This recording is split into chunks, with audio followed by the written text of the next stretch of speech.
What's more important to you, credibility or going viral? A lot of times, Cam, I don't even know. I didn't know it was going to go viral. A lot of these clips that go viral. I remember when I did Cam. I remember getting up and I turned back and I look at my KATT, and I look at my producer and he's shaking his head. I'm like, oh man, we done messed up. So I'm like, what did I say? Yeah. Did I say something? He like, this is gonna be the talk of 24. No way. I'm like, you think so? He's like, Shannon. And he's looking at me just like I'm looking at you, Cam. He's like, Shannon, this is gonna be viral for the whole year. I said, come on, man. I said, so I'm thinking at that point in time, Steve Harvey is my is my most viewed podcast. He's at 8 million. I said, you think we're gonna beat Steve? He's like, yeah. I'm hoping for 10 million. Yeah. That's all, Cam, if I get 10 million, I'm like, that's a pretty good interview. Yeah. Think about how few people that's in this space that interview people that don't get 10 million. For sure. So if I get 10 million, that's one of the biggest podcasts. Now, that's not Joe Rogan's numbers, but that's pretty good for an up-and-coming podcast. Right. So I felt good. Man. But here's the thing I tell people, if I'd have had KATT mic'd up from the time he got out of the truck until the time he sat down, it'd have done 100 million. Oh, he was on it. He was on it. Listen, first off, we're going to get to KATT, but what is it to say about your podcast or your platform if your talent rollout has never really told, because it happened to me all the time, or it happened to me multiple times when somebody said, hey bro, I appreciate if we don't talk about blah, blah, blah. Yes. And it comes by way of a male or even a female. Yes. We're not talking about this from a journalist, from a publicist, or a supporting cast. Right. It happens all the time. Yes. And if you haven't had that, I got news for your sister. I got news for your brother. You ain't popping the way you think you are. Right. Because when you got a rollout of KATT WILLIAMS, Cam Newton, Marshawn Lynch, Monique.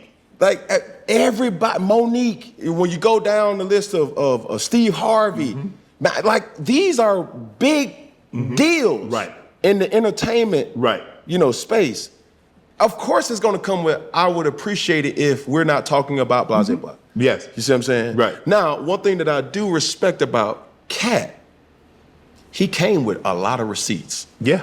And it wasn't as if I'm looking at an iPad to keep me on track. Man, his mental focus throughout the whole thing was so admirable, because I'm like, yo, no, you said this about this person or that person said that. And he had studied every KATT. He had studied every interview that I had done, conversation I had, he had studied. Because a lot of things that we didn't mention on the show, he was talking about it but if you notice, he was like, he was doing that, he did this a lot. So his recall, everything that somebody had said, that he had a question, it didn't happen like that. Because I asked Sayed, KATT once accused you of stealing a joke. Said, I didn't steal the joke because the timeline doesn't match up. And I think he said something to the effect, if you look at how his joke ended, how mine ended. KATT came back, he refuted that. I want credibility. I want people to be able to share their story without me interrupting. I think sometimes people in our position that do what you and I do, they want to hear their voice instead of the guest. Well, I can go home and hear myself talk if that's what I wanted to hear. I think for the most part that people tune in to watch my pod because they want to hear what the guests have to say. I let the guests speak. People say, well, you push back on Amanda Seales. And all I said was, Amanda, did you think being a child, correcting a teacher in front of the students, could it have been something else other than racism? That's all. And people lost it. Well, you didn't push back. I asked Monique. Monique said Oprah asked her to interview for a role, to go read for a role. She went and read for the role. Oprah ended up getting the role. I said, Mo, did you ever think they were looking for a heavyset black woman? And it wasn't because the industry was against you. Right. She said, my brother, I didn't think about it like that. But see, they don't mention that. Right. Because that wouldn't, I've got to try to do something to try to quell this momentum that this wave that Shannon is riding. So any way I can try to undercut him or to make him look like I'm not a journalist. I never told anybody I was a journalist. I said I'm a conversationalist. But what people are upset about is that for some reason people come to me and I don't look at them with judgy eyes. I have no predetermined notion or preconceived notions, and they open up to me. Right. That's what they're upset about. Because if you look at a lot of these people that's been on other podcasts, they don't do the views that they do when they come on Club Shay Shay. Correct. Because that's a testament to you and the environment or the atmosphere that you give. Yes. It's very comfortable. People want to render their story in a way where, like you say, you let them talk. But also being into this person that you've become, more equipment or artillery is being shot at you. Yeah. Amanda Seals, you being insensitive after wherever, whoever. They even say Club Shay Shay done turned into a messy show. He cooning. He ain't for the people. You see what I'm saying? I do. And I don't have anything bad to say about Amanda. I thought we had a great time. I'm sorry that once we aired what we aired, I mean, she was there for 3 hours. I'm sorry that she didn't feel like she got an opportunity to say what she wanted to get off her chest. I probably was one of the few that gave her an opportunity to share her story, to say her side. I didn't cut her off when she said what she said about Issa Rae and said some of the other things that she had said. I let her speak but just the one time I was like, and Cam, you and I like, and maybe it's because I'm from the South, but correcting a teacher, even if the teacher was wrong, what? Man, listen. I'm like, they do that? They allowed, and so that was my only thing. Other than that, I let her speak freely. I didn't say anything about that. I didn't say anything when she said the guy, like, I said, you're a revolutionary N, and she got reprimanded and she had to apologize. I could have said, well, Amanda, had he said you're a revolutionary B, how would you have felt? See, you can't automatically assume just because you're the same race, everybody responds to that N-word the exact same. Correct. So you have to be careful, especially in a professional setting. Right. Now, if we had the cookout, I might call you the N-word. I might call you the N all day. Right. But you have to understand the settings in which you're in and what you can and can't say. Let me tell you what you didn't know. I caught a stray from that interview. Did you? Definitely did. Because the truth of the matter is, Amanda Seals spoke in regards to Issa Rae. I had already shot Issa Rae. Okay. The trajectory of that interview of Club Shay Shay made Issa and her team not want to put out our show. So I have not put out of respect. Oh, that's what you didn't know. But that's just, I mean, it's a domino effect. Yes. Knowing what I know now, I wish your interview would have happened. And then she would have had an opportunity to speak up. Because I see from Issa's side as well as just, it was image control. Right. We don't want to look at have a go back and. Correct. Because that interview, when we did Issa's interview, Amanda's interview, I'm not sure when you guys posted it or shot it, it wasn't posted yet. Right. So I didn't want to do her a disservice. Right.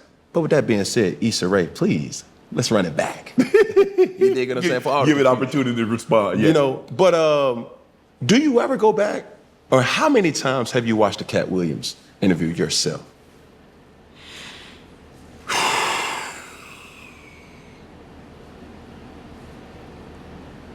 Damn. Maybe. Now I'm trying to think. Cam, I think I don't really like to watch them back because I'm absorbing it as they're speaking. And a lot of times, and I think I went back and I watched like 30 minutes of it, and I just like damn. Cause I went back and I'm like, damn, he said that? Where was I? He was saying so much that I'm like, but Kim, I didn't know it was gonna cause this kind of ripple. I didn't think it was gonna move me in the direction. I'm glad it did. I understand what comes along with that. But if you remember, he said it. He said, this is gonna put you in another dimension. He definitely did. He said, but my mama said, boy, there's power in the tongue. yes. He told me, and my guy Jordan is over there. He said, now they're gonna come for you. I said, can't come for me for what? I didn't say anything. Right. He said, they're gonna come. And they're gonna say a lot of different things. And they're gonna be some people that you thought you might be able to get that they're not gonna come now. Right. And that's absolutely has happened. That's absolutely has happened. They were so excited. Thanks for reaching out. We can't wait to sit down. And a day later, they can't do it. And then no call, they won't follow, so forth and so on. So I understand what comes along with an interview like that. Did I expect it? No. Did I expect all the negativity that came along? Because, I had Steve Harvey. Steve Harvey did 8 million views, had Coach Prime, I've had a lot of comedians. Right. And some of the comedians had taken shots at other comedians, but nothing like this. I didn't expect the vitriol to come, especially from some of the people, and I'm not gonna say we were friends, but I'm saying we were cordial, we were friendly towards each other. Some people that I've kind of helped behind the scenes, and to see them attack, oh, I wouldn't have let him do this, I wouldn't have said that. But you know what? It took me a long time, Cam, because when you play sports, you understand that Atlanta fans, even though you're from Atlanta, they're gonna have a little resentment towards you because you beating their team, right? Or certain fan bases are gonna feel a certain type of way. And I felt that the better the player, the more vitriol and hate he's gonna get from opposing fans. I got that. But in this situation, I can honestly say I did not expect the level of vitriol and the suddenness. That's what really got me, the suddenness, because it was like when Cam dropped, it was like KATT. I keep calling him. When KATT dropped, right. It's like all of a sudden he gay now. Yeah. But I'll say this though, and I wouldn't say nothing in front of you or in your absence that I wouldn't say in front of your face. Right. That was the thing though. But this is my take. Okay. That dropped in January. January 3rd. Right? Yeah. The competitor in me, I said, oh, he wasn't even prepared for that golden ruby. You know what I'm saying? Because it's like, yo, it's almost as if KATT chose you.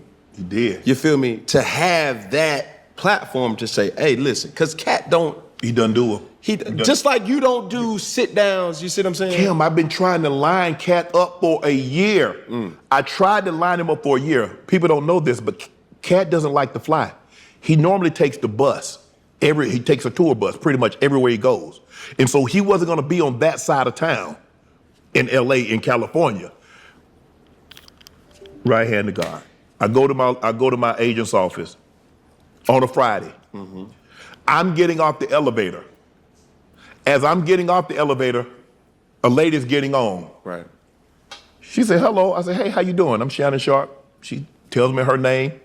She's like, I've never seen you here before. I said, yeah, my attorney's here, Marvin. She said, oh, I love Marvin. I love Allison, who's his daughter. She said, oh, I said, I've never seen you here. I said, I've been coming here 3-4 years. I've never seen you. She said, oh, man, I'm sorry. I'm just not meeting you. She said, today is my last day. I said, what? She said, yeah, today is my last day. I said, you got a new job? She said, I'm leaving to be KATT Williams tour manager. Wow. I said, I've been trying to get KATT for a year. That was a Friday. The next Friday, KATT sitting in that chair. Look at God. The next Friday, KATT sitting. I've been trying to line KATT up for a year. The next Friday, after meeting her, KATT sitting in the chair. He comes in. I say, anything you want to talk about? I'm here, brother. We gonna talk about it all. Oh, really? Boom. The thing was, if you go back and look at the interview, after I introduce him, we take a sip of the cognac, we laughing and talk, and we do our thing. I'm getting ready to go. He takes off. I got to make a split-second decision, Cam. Do I reel him back in, or do I let him go for 30? You got to let him go. Knowing what I know, you know. What I'm going to say? That's it. I let him go. It was like he was doing a comedy show in Club Shay Shay. He was doing stand-up, but he was actually sitting down.